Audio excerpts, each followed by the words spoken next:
When you started getting endorsements, like, why did you choose the gear you chose? So it started with Mapex, and I was in London with Eric Roberson, and they had just got in a Coffee Burst Orion kit. I was 18, 17, something like that. And we were playing Jazz Cafe. They had just got a brand new kit. It was still in the box when I walked in the venue. And the sound guy was like, dude, lucky you. You get to take them out the box and set them up. We just got these in.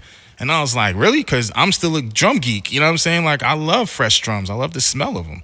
So I take them out, and I played that kit, and it changed everything. Because one thing I love about Mapex drums is that you can feel the shells.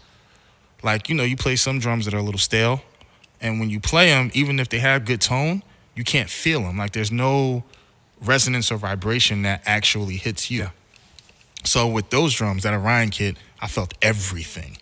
It was like, whoa, yeah, I like this. So I get back to my hotel room, and I used a calling card because this was a long time ago. This is before cell phones were calling, at least without spending $1 million. Like, cell phones weren't calling all the way here. So used my calling card. I called my mom, and I said, hey, Mom, so I really want to endorse these drums. Like, I really want to be a part of this, like, this thing, this Mapex thing.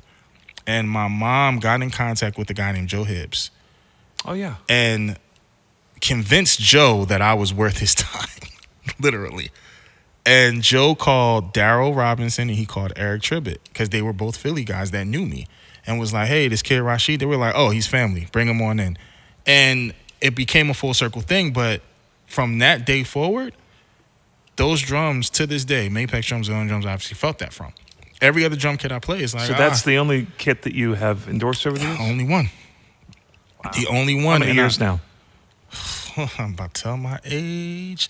It's been like 15, 16 years, something like that. Somewhere around there. The best maybe drum, 17. The best snare drum I've ever heard was a Mapex snare. Do you remember what it was? I think it was a Black Beauty-ish type thing. Do you know what I'm talking about? Is there a model that's kind of modeled after Black Beauty? Now, it's not kind of like the Black Beauty, but there is a snare that's my favorite snare as well that was all black, and it was the solid steel. It only came out for a little bit of time, but that snare sang like nobody's business. I did one session with my friend Neoshi Jackson, and he had a Mapex drum kit, and it's the best sound snare drum I've ever heard. Hands down. I like that you reached out to them. Yeah. I mean, like, if you're talking about endorsements, that's the ultimate endorsement, right? I mean, it's like, I can't take full credit. My mom definitely did. Well, you didn't know anybody there. Yeah. And it's like, hey, is there a way that I could play this kit all the time? Yeah, no, she definitely reached out to, like, whatever the link on the website was, and somehow got in touch with Joe and was like, basically, he told me after the fact, because by the time I got back to my hotel that day, I had a piece of paper with a fax under my hotel room door, and I had a voicemail on the hotel phone from Joe.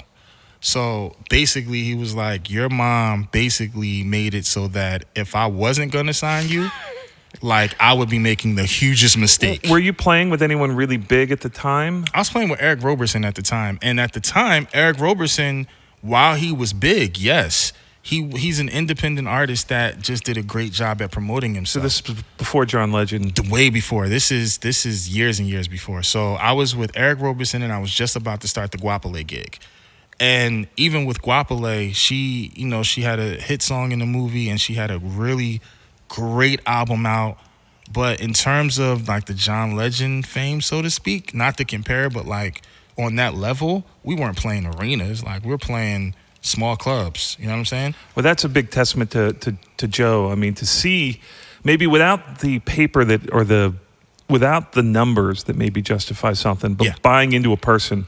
He saw for him, it paid off. He saw something I barely saw him. myself. Yeah. That was the crazy thing. It's like, Joe said something to me years and years, like, in one of our just off topic, probably 5 or 6 in the morning conversations. He said the idea is to surround yourself with people who believe in you more than you believe in yourself.